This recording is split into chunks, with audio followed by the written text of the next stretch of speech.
Conteur et acteur / comédien. C'est quoi la différence? Un acteur, il doit avoir cette capacité d'être dans le mentir vrai, c'est-à-dire donner à ressentir et voir une émotion, même s'il la ressent pas, comme étant vrai. Alors quelque part, bah oui, bien sûr, il y a le travail d'acteur studio, il y a plusieurs façons de faire, il y a des très bons techniciens et puis il y a des comédiens qui savent connecter cette émotion qui est au plus profond d'eux. Mais bon, ça c'est un autre débat. En tout cas, l'acteur, il arrivera à refaire toujours, normalement, aussi bien le premier jet que le 100e, le 122e, etc.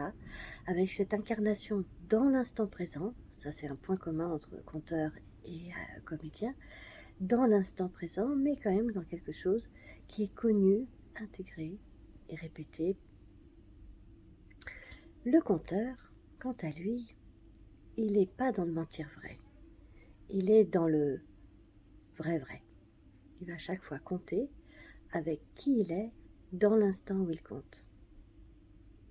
Donc, parfois, les histoires peuvent avoir un petit goût un petit peu différent d'une fois à l'autre, parce qu'il va compter avec sa relation au conte, à l'histoire, comment elle se manifeste ce jour-là, et la relation au public. Conteur et acteur / comédien. C'est quoi la différence? Une autre différence, c'est le rapport à l'image. Le comédien, il se donne à voir.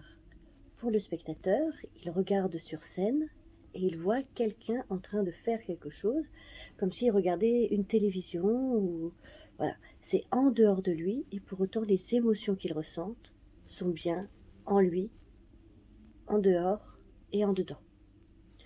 Pour le conteur, il va donner à voir des images.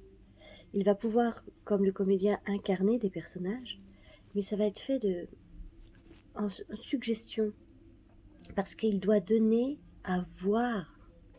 Il va pas jouer, mimer plus qu'il ne faut pour ne pas voler au spectateur sa capacité à s'inventer un film intérieur.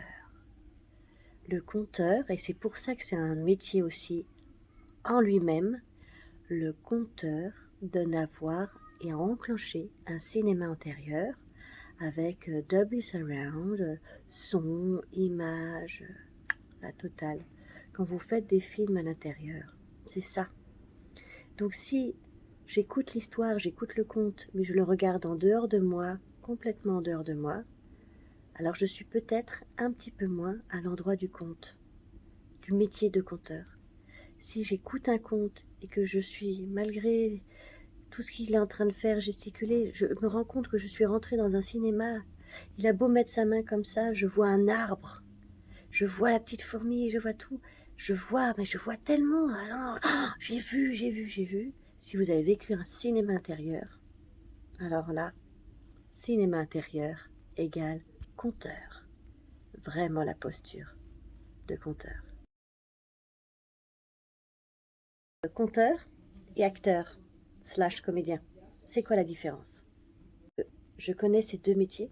J'ai commencé par être comédienne, artiste de planche, pour basculer dans le conte. Et au début, ça a été un sacré chemin pour gommer mes automatismes de comédienne. Déjà, premier de piège, apprendre par cœur le texte. Un conteur n'apprend pas par cœur. Il connaît les rendez-vous et ensuite il met les perles. Et chaque perle a une saveur, un goût qui peut varier d'une représentation à l'autre. Donc ça, c'est un premier point, donc le piège d'apprendre par cœur. Et puis l'autre piège, c'est de se cacher derrière les incarnations, derrière le personnage. Alors, le personnage de conteur, on joue au conteur. Ou les personnages qui sont au sein même des histoires, où on insiste trop sur les incarnations, parce que c'est ce qu'on connaît, c'est là où on prend notre plaisir, et puis c'est là où on se sent en sécurité. Mais c'est pas toujours juste. Parce que, comme je le dis dans les autres vidéos, ça nous fait perdre, du moins ça fait perdre, ça nous fait perdre à nous qui faisons non, ça fait perdre aux spectateurs leur cinéma intérieur, parce que d'un coup, ils ont tout qui est à l'extérieur. Et en plus, si je rajouterais à ça, la trop d'incarnation, c'est si je fais trop ma sorcière, je peux peut-être faire peur à un enfant ou à un adulte qui écoute, alors que si je suggère ma sorcière, l'adulte ou l'enfant aura peut-être peur, mais peur de sa sorcière qu'il lui a dans sa tête. Ne volons pas l'imaginaire, c'est ça l'idée. Et puis un troisième piège, donc ce serait de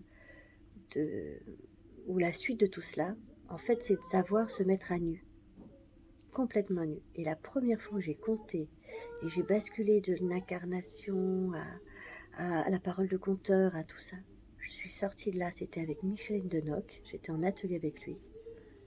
Je me suis sentie mais à poil comme je l'avais jamais été. C'était, je me souviens, j'avais l'impression j'avais les joues pâles, les lèvres pâles.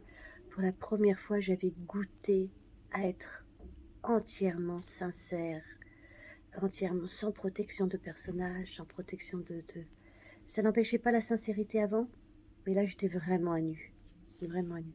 Donc voilà, il y a des chaque métier a sa qualité et son savoir-être et son savoir-faire et c'est formidable. Mais il est vrai que pour être une conteuse, et la conteuse que je deviens là, il a fallu bien comprendre ce que c'est vraiment la posture et le métier de conteur. Et ça a pris du temps aussi.